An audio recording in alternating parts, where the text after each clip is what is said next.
السلام عليكم. احنا طالعين بالدهانة ممرحين، يوم قمنا الصبح عاد تشتغل السيارة.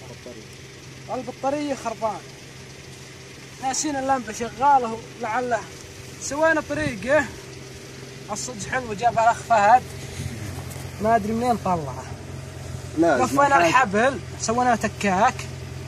لو نلويه عطنا افتح العجل. لا ما يحتاج ولا الدراج.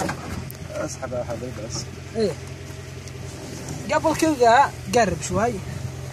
رافعينه مع جهة واحدة على اساس تدور كفر ما الكرون ما هي. تحتها الذرايه وانعال انت بكرام عشان ما تدخل. دير الكفر فهد. وندور الكفر واسع الحين. تدور الكفر طال عمرك. تفضل. تلف الحبل عليه.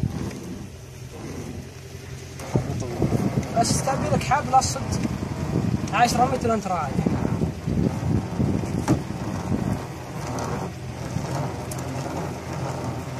حسبنا حال كيف. عاد احنا شغلينه مو ترى. عاد شغلنا الحمد لله بس له نقطة واحدة بعد.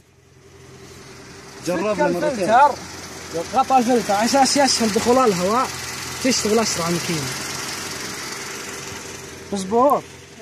تحط القرب الثالث تنتع نتع عادي. تنتع نتع عادي ما تضغط كاتش خليه بالثالث وانزل من السيارة بعد.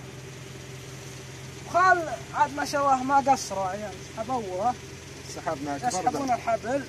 يلا نجرب. على اساس نسوي بروف.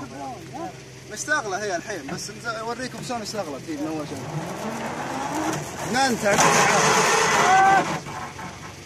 ننتع نتع عادي. بس بدون تطبيق كاتش بدون اي شيء. اي.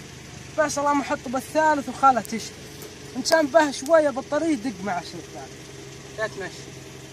وهذا حنا بنقرا ولا حولنا احد ولا براد مي بحولنا. بدهنا وتصرفنا الحمد لله. لو غيرنا يمكن يبلش. بدهنا ولا هنا براد وبنقرا. صور المكان عبد الله شلون الموقع.